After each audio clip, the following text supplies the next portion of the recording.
Testing 1 2. Testing 1 2.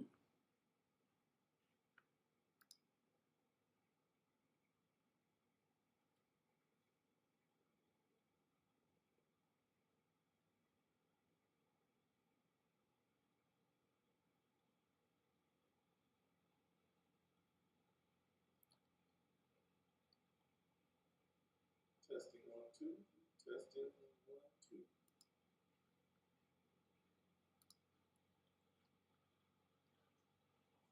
All right, what's up, everybody? This is Supreme Decision, and today I'm going to be talking about Mills v. District of Columbia, and this is a 2009 case on the regards of checkpoints or roadblocks being illegal based on Supreme Court decisions, which now make that law. Now, the reason why I actually wanted to do this because I've actually done a podcast on this one, and it's on Spotify and anywhere you get your podcasting from. iHeartRadio, because they still show me love. I appreciate them. Apple, I'm on there, so just keep looking for it. Supreme Decisions Legal Minute Podcast. Now, the reason why I actually came up with this because I actually had someone just contact me a little bit ago, and we were just kind of speaking back and forth in regards to what rights somebody has whenever they're being stopped in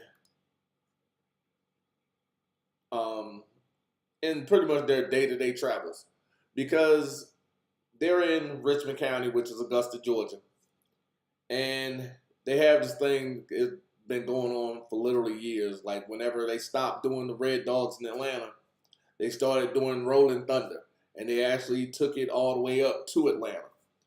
And they still do a version of it today where they'll have a roadblock here, and then they'll just randomly set up a roadblock somewhere else so you can actually run into it. Now, they used to do it a lot on Washington Road in Augusta. They actually stopped doing it as much because they've been sued twice. One under strength, and one under, I believe my boy Young was the the sheriff back then. So why is it illegal? Well, one of the stance cases that I actually use, or is my go-to case whenever I'm talking about roadblocks and their illegality, is Mills versus DC. Why? Because that is literally the capital of the country at this time. And what you get from this is understanding you have the ability to fight back. And that's the whole point of this. Because there are several cases that say the exact same thing. But at the same time, what are we really talking about whenever we're talking about the illegality of this? Now, hold on, let me see something. Okay, there we go. That's me. Now, the biggest thing that you take away from Mills v. District of Columbia is even brief stops at roadside checkpoints constitute seizures within the means of the Fourth Amendment. Police checkpoints are permissible under certain circumstances. Now, understanding the context, you are able to be stopped if there's an absolute real reason for the stoppage. They can't just randomly say, oh, well, we're stopping you because the sky is blue. No, they have to have a legal reason to do so. And if they don't, they're just randomly checking, because even Delaware v. Proud said you can't just stop me to check my ID.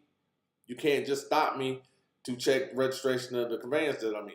You can't do a lot of things. Why? Because I have the freedom of locomotion, which is in the Constitution that you took an oath to. Now, a checkpoint is per se unconstitutional if it is primarily for the purpose or simply to serve the general interest of crime control within the meaning of the court's decision in the city of Indianapolis v. Edmond. Say that one more time because I kind of stumbled through that. A checkpoint is per se unconstitutional if, because remember the biggest words in law, if and or, if the primary purpose is simply to serve the general crime control And this comes from the city of Indianapolis versus Edmonds. Now, second, the checkpoints with the primary purpose distinguishing from general crime control may still be invalidated under the three-part balancing test established in Brown v. Texas. Because again, there are guidelines in which a roadblock can be set up. They literally have to be looking for a specific person or a specific thing. They just can't just idly be stopping someone, because if they do, it is unconstitutional. That's why whenever they yell, "Oh, you match the description," well, that description must be tight in order. It can't be just a black man with a bald head. Okay, is he 5'2"? Is he 6'4"? Is he 180 pounds or is he 300 pounds? Does he have a beard? Is he clean shaven? Hell, does he have an afro? Does he have dreads? It needs to have specificity in order for them to be able to execute it. And that goes again to the specificity that is set up in the three-pronged system for Brown v. Texas. Now, holding a police checkpoint program designed to deter violent gun crimes is a violation of the Fourth Amendment. I'm going to say that one more time. If you're just holding a checkpoint designed to deter violent gun crimes, it is a violation of the Fourth Amendment. Now, in Edmonds, the court held that drug interdiction checkpoints, which involved a license and registration check, along with an open view inspection of the vehicle and the use of narcotic detection dogs, is a violation. Say that one more time. The court held that drug interdiction checkpoints, which involved a license and registration check, along with the open view inspection, because you know the plain view doctrine, and the use of narcotic dogs, because remember, now it is a search because you're using a special device. The dog is at that time a device in which they're using to conduct a search. These things still need accurate. And then here's the greater part. The dog's signaling or hitting is wrong 80% of the time. I'll say that one more time. 80% of the dog hits are wrong.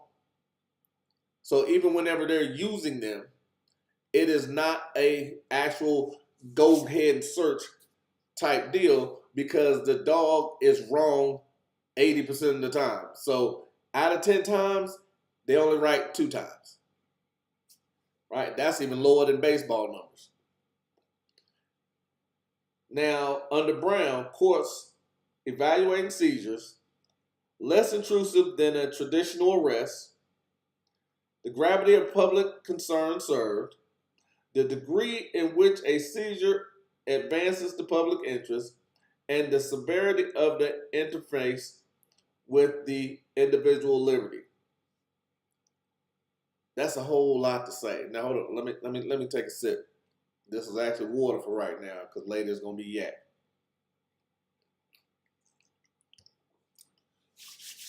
So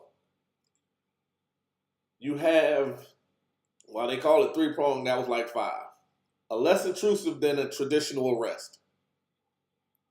If you're in your vehicle, they're not considering that an arrest, so it's less intrusive. But now we're talking about the gravity of public interest, the concern. Now, when we're talking about levels of that, the degree to which the seizure advances public interest. Now, again, I'm getting ready to go to the legality of when a roadblock is legal. And the severity of the interference with individual liberty. Now, just like I said before, it has to be specific. With that being, let's say they're looking for an escapee. They're looking for someone that is a suspect in murder. They're looking for someone that is doing something that they actually have an actual description for, and they're looking for that specific person, or an abduction. They're looking for, again, a specific vehicle. these things allow for a temporary seizure because the public interest is finding that person or finding that vehicle because, again, the intrusiveness on the individual liberty is minimal, as well as the public interest is served directly by either finding this child or getting this person off the street or getting them to a point to where they can be safe or arrested. Now, any other action outside of that, it becomes a violation of law. Now, the greater aspects of this is certain precedents would allow courts to develop a more nuanced and community-oriented Fourth Amendment jurisprudence. Now, the first implication that we would have anything that could actually fall under the guidelines of allowing the roadblock, well, let's say, let's use Chicago. Chicago, the one thing they love to put on the news is the shootings, the multiple shootings. So let's say there's a drive-by shooting, and again, that there's a witness to this, and there's an individual in a certain area which they can identify. This is a legitimate reason to be in that area and to be searching for that particular thing. These things can also trigger things that are set up for a specific objective. These are the things that make the stop legal because it's, again, temporary because they're looking for someone specific and they're not asking for ID, they're not asking for registration. They're looking specifically for something and not doing the things which are against the liberty of the person. Because again, Delaware v. Prowse, you can't just stop me for my ID and registration. That can't be a stop. Because if it is, that's illegal because that's an intrusive stop, which is not allowed by law. And hold on, I got my notes everywhere around here. Now, in Atlanta, we used to have the Red Dogs. And one of the things they did, they would post up in high drug areas. And it wasn't very often, but they would actually do it, but they do it with, let's say, Fulton County. And in the context of that, they would actually use certain tactics to push you into certain areas because they'll put them up to where even if you turn around, you're going to turn around into another roadblock. So they would actually position police officers in certain areas. So basically, it was like a what they call a turkey shoot. You're running into that roadblock regardless. So you might as well go through it. And what they would then do is a lot of times they would actually have several people, several officers go to multiple cars at one time and ask the people to get out, even if it's brief. They'll ask them get out and they'll conduct a quick search. Generally, the stop never lasted more than 2 minutes because they were literally in and out because they were looking for specific things. Now, those stops are also illegal.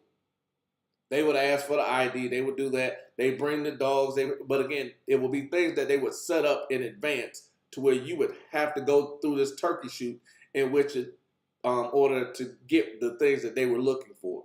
So that, again, was illegal. It was something that you could challenge. Most people didn't because they still think roadblocks are a legal thing. Now,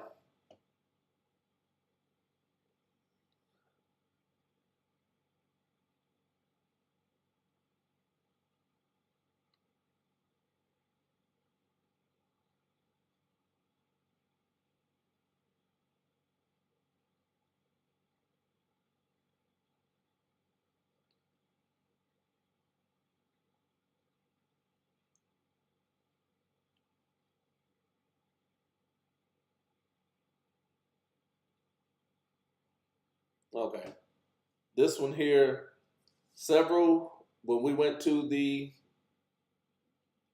Indianapolis versus Edmond, to support those decisions, we have United States v. Bowman, we have United States v. Davis, and we have United States v. McFadden.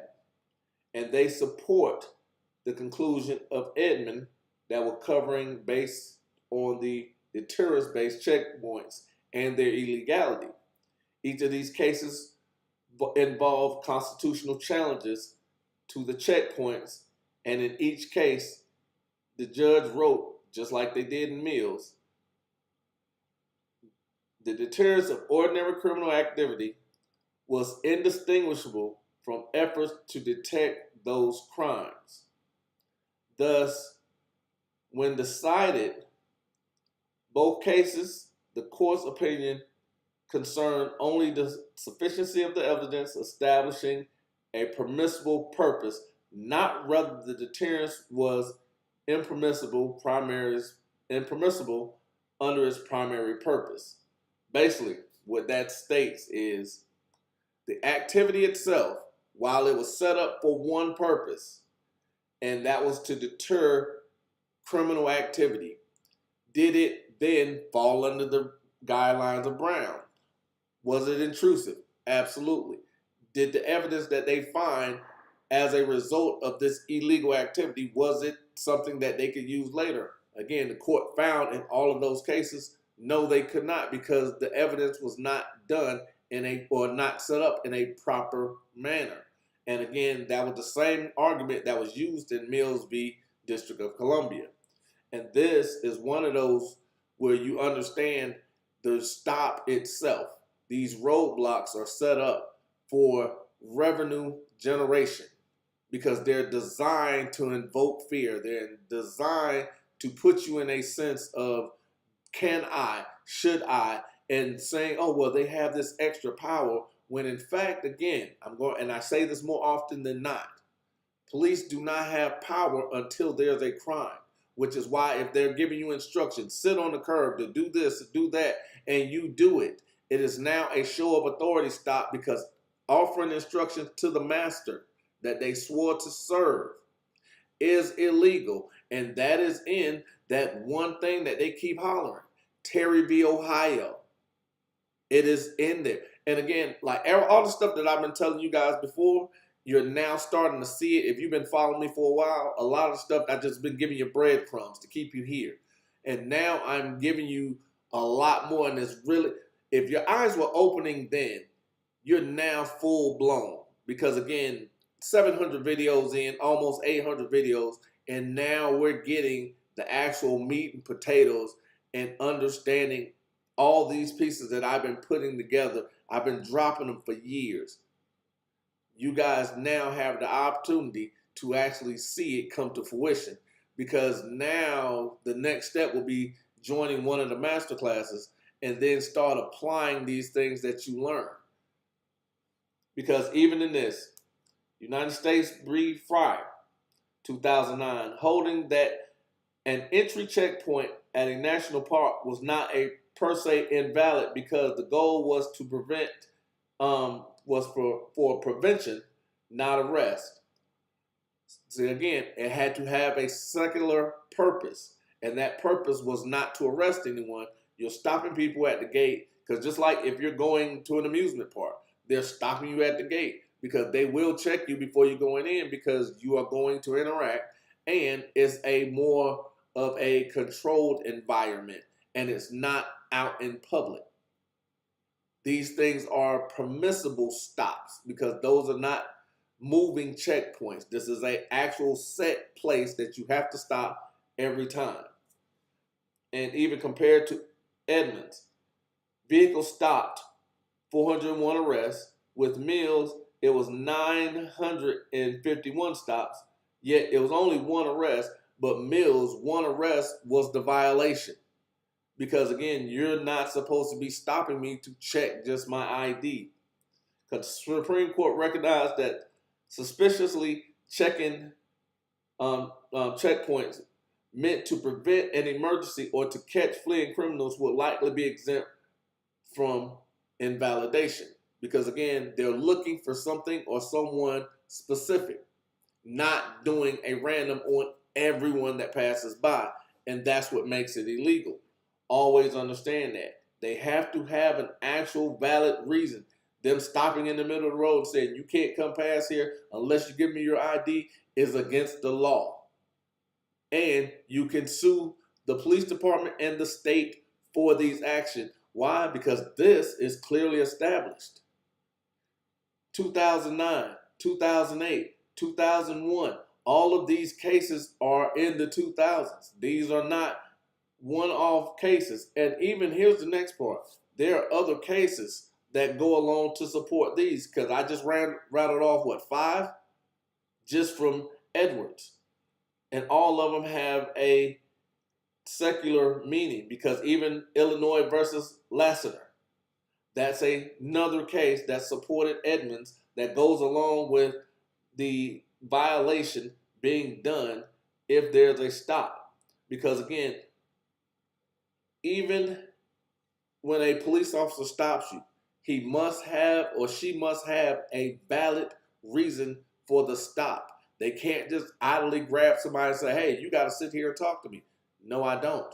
Because due to the due to the advice of counsel and the Fifth Amendment protections, I choose not to answer this or any other questions.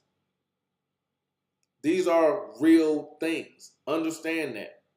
Now, one more sip. Good yak right there. But understand, there is a means to actually protect yourself whenever you're going out here. And if you've been stopped at a roadblock, that is illegal unless they were looking for someone specific and they were not asking for ID and registration. Because if there was one arrest from that stoppage, it is now illegal. The checkpoint itself is illegal. And now, based on the easy, which is the intrusiveness.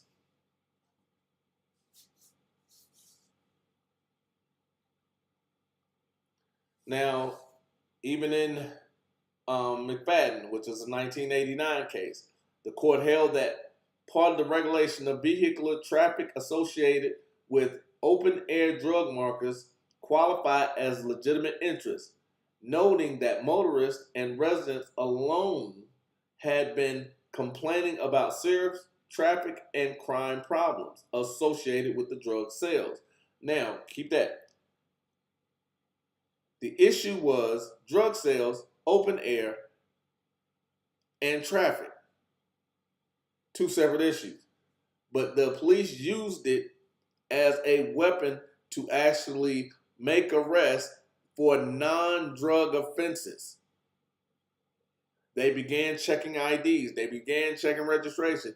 They took something that they would have had an invalidation or a validation for setting up a roadblock, and then created and made it illegal because they're not supposed to be doing that, because it then goes outside the guidelines of being just a secular reason for the stop and looking for something specific. Virtually all commuters agree that the concept of community, as used in the rhetoric of community policing, is imprecise. I just be writing all kind of crazy stuff. Because again, when you're using vague terms, which a lot of times it happens whenever they're writing up these things, they're trying to keep it vague. Why? Because even the void of vagueness, that is actual means of invalidating something that is written by a police officer or a lieutenant or even a police captain whenever we're talking about challenging these things in court. So the void of vagueness, because if it's something that's too vague, which is community policing, it is not precise. Because remember, anytime the police do something or they're looking for something or someone, They must be specific. Their guise is in specificity, which is why I always talk about the detailed discovery. I'm not going to send you anything vague. I'm going to ask for very specific things. So if you don't turn over those specific things, which you are required to produce and make available, you then have to explain why you didn't do the job properly. And then because you are a servant of mine, I then get to hold you liable for those things. And this is why, again, if you're stopping my locomotion without cause, because that's what a roadblock is, it's intrusive because you are stopping my locomotion without cause. The cause will be a car accident. The cause will be the search for a particular person. But there is no cause when you are just stopping me for my ID, for my register. I have to make sure you're okay to drive. No, you don't. That is not your job. Your job is to make sure my locomotion is free and unabated, which you are then obstructing. This what makes it illegal.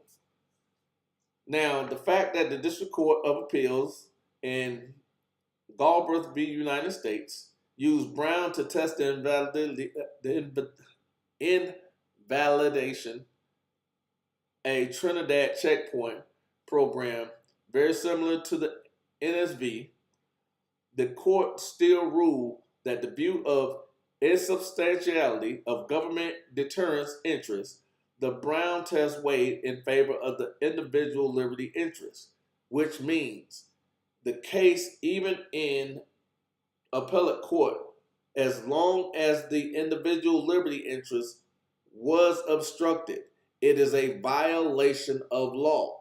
And again, the liberty interest that is obstructed is asking for ID and registration. Because again, Delaware v. Prowse states they cannot do that. Also, Florida v. Royer, you don't have to participate in a police investigation. Also, the Fifth Amendment, you have the right to remain silent. Also, I have the right to counsel being present during questioning. That is a form of questioning. Fourth Amendment, I have the right to not incriminate. Well, actually, that's the Fifth Amendment. I have the right to not incriminate myself. What they tell you, anything you say or do shall be used against you. Your actions of turning over your ID is something they will use against you in a court. Not of law, unless you make it that way. But turning that over, you have the right to be private in your persons and effects, which includes your card, which includes your ID, which includes, because they'll say, oh, well, you signed the contract that says this. Absolutely. You signed an oath that says this. And if you're going to invalidate the contract, then that means you're also invalidating your oath. And if you don't know that, that means you're incompetent, and that's an admission that you are not capable of functioning as a police officer, which means when you take this complaint to post, which I say more often than not, you allow these fools to talk. That's all you have to do. Let them talk. They'll talk themselves out of their post certifications. That's the Police Officer Standards and Training Certificate. That is what allows them to work as a police officer. Let them talk so they can talk themselves out of their own job, because when they say stupid shit, let stupid shit be stupid shit and thank them for it, because not only are you going to get paid, they're going to be leaving. You're going to get this type of policing out of the police force, because the only way we get this is if we challenge it, and even with something as simple as a roadblock. Now, I'm not talking about the checkpoints that are along the border, and even I think in Arizona and certain spots of California, they're a little further in because of the mountain. But again, those checkpoints are not something that's rolling. Those are stationary checkpoints. They're there. You know they're there, and you know you're going to them. So it's not like you're trying to avoid them, because even with me, I I've gone to, I want to say White Plains. I drove out there one time, and I was like, you know what? I'm not going through this checkpoint. I'm gonna hit the back roads. I don't feel like it. Didn't realize it. There's a checkpoint right in front of White Sands. I mean, like literally right in front of White Sands, and I had never knew it was there. Wasn't no issue, but I just didn't want to go through the checkpoint because I didn't want to be sitting there, for 20 minutes while they're actually looking for something. They didn't. They didn't even check my ID, which was funny. No, are you American? Yeah, I guess so. Yeah, not illegal if that's what we're asking. And they were like, all right, darn, go on about your way because we ain't looking for you. But at the end of the day, it was not intrusive. They didn't ask for ID. They didn't ask for insurance. They just, hey, you got it. You speak Spanish? Nope. All right, bye. That's what we're looking for. We're looking for the ones that doing this. You're not one of them, go ahead. But again, which again stays within their guidelines. Because they did exactly what they're allowed to do, which is pretty much nothing. Hey, you good? Yeah, all right, bye. But again, it was one, I didn't want to go through the checkpoint. I tried to go around the back road, went a little longer, and then I was like, you know what? Let me just go home through the checkpoint.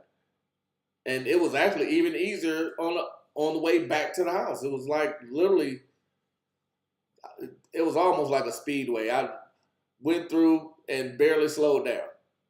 But anyway, that is a legal checkpoint because it is not mobile. It is stationary. It is something that's in place. It's not something that's intrusive. And even context that allows them to escalate, but there has to be a reason for the escalation. Always understand that. They can't just escalate because they don't like the way you look. They don't, even if I did speak Spanish, they could escalate. Now, that means they can investigate further. They still have time limits. They still have certain questions they can't ask. They still have certain things that they can't be too intrusive on. But they stayed within their guidelines and did everything right. Well, see, this is why you don't wear white. Or this is definitely why you don't give me white. But again, what's going to weigh is in favor of the individual's liberty interest. And again, that's set up by Brown v. Texas, and that's a 1979 case. Now, the whole point is, gave you a couple Illinois case, I gave you Brown, I gave you 5 other cases that went along with it. The bottom line is, Mills v. District of Columbia is the case which all cases ran to.